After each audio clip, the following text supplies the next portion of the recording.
todos, sean bienvenidos como cada semana a sus miércoles de Praxis Jurídica.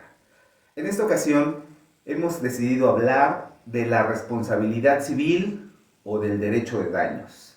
Esta figura quisiera empezar por comentarles que ya se ha tornado un tanto mítica. En el conocimiento popular hablamos mucho de la responsabilidad civil a la que pueden ser vinculadas los sujetos, pero que realmente desde el enfoque jurídico y porque esta figura no ha terminado de ser acotada por el legislador, todavía tiene múltiples vicios, múltiples lagunas de la ley que la Suprema ha tratado de subsanar, pero que todavía no ha logrado aterrizar todos los alcances de esta responsabilidad civil. En este conjunto de videos les hablaremos de tres de los criterios más trascendentes y que han sentado cierto precedente en este derecho de daños. En un primer momento les hablaremos de la responsabilidad que tienen, de la responsabilidad civil que tienen las instituciones educativas. También tocaremos, la responsabilidad civil que tienen las instituciones médicas. Y para cerrar, hablaremos de la responsabilidad civil a la que pueden ser sujetadas las personas del derecho laboral, los trabajadores y los patrones. Como se pueden dar cuenta, esta responsabilidad civil que es contractual y de manera específica que es del derecho privado, puede ser transpolada a otras ramas del derecho. Sin más, en el derecho civil y de manera específica en el Estado de México, esta responsabilidad civil o de derecho de daños está regulada del artículo 7.145 en lo subsecuente del Código Civil del Estado de México. Afortunada o desafortunadamente, estos artículos todavía no hacen una descripción tan detallada de bajo qué elementos se puede acreditar o bajo qué circunstancias se puede acreditar una responsabilidad de naturaleza civil. En esta ocasión, el primer referente que la Suprema ha emitido y que a nosotros, claro es, nos permite comentarles las implicaciones de este derecho de daños, es el amparo directo 05 del año 2016. Vámonos a los antecedentes del caso, hablaremos un poquito de los elementos contractuales y hablaremos como parte final de las conclusiones o de la sentencia o de la interpretación a la que llegó la Suprema Corte. Les decía, los antecedentes del caso, una institución privada que imparte educación. Un menor de edad con las siguientes características.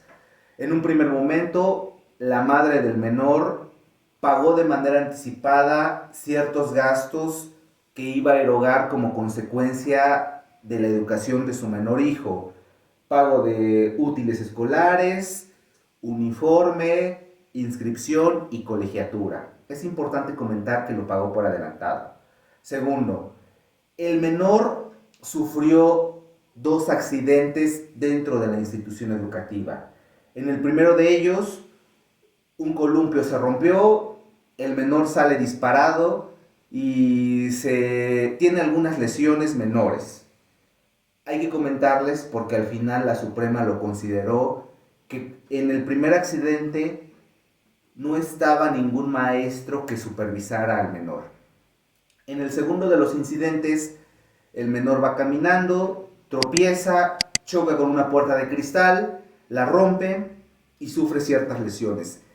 En este segundo accidente es importante comentarles porque les reitero, fue un elemento indispensable en la sentencia de la Suprema, tampoco se encontraba un maestro que estuviese supervisando al menor. Otra de las circunstancias que se consideró para determinar esta responsabilidad civil fue el hecho de que en una ocasión el menor no quiso ir a ciertas actividades escolares y la directora, como castigo, le cortó el cabello. ¿Okay? Este es el contexto de los antecedentes. Derivado de esto, la madre, en representación de su menor hijo, instaura un procedimiento de naturaleza civil. Demanda a esta institución educativa y le demanda el pago de daños y perjuicios y la responsabilidad civil. Daño material, traducido, daño material y daño moral. En una el juez de primera instancia, en un primer momento, solamente condena a la institución educativa a la devolución de los gastos que la madre había realizado, uno. Dos, al pago de los gastos médicos y hospitalarios que la madre tuvo que erogar como consecuencia de estos dos accidentes, y ya. ¿Okay?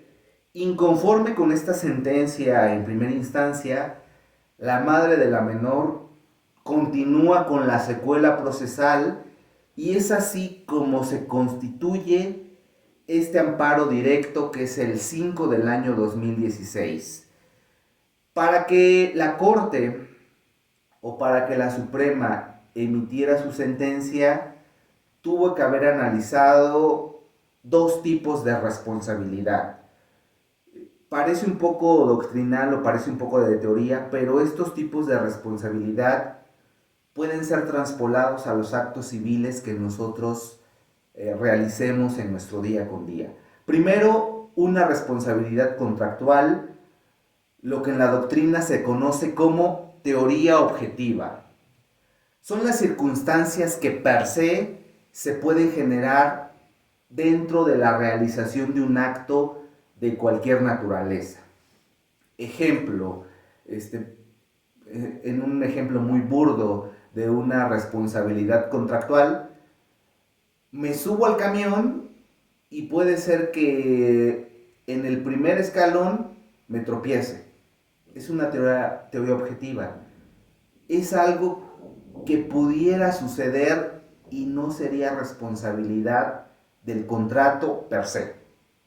En el otro escenario tenemos a la responsabilidad extracontractual.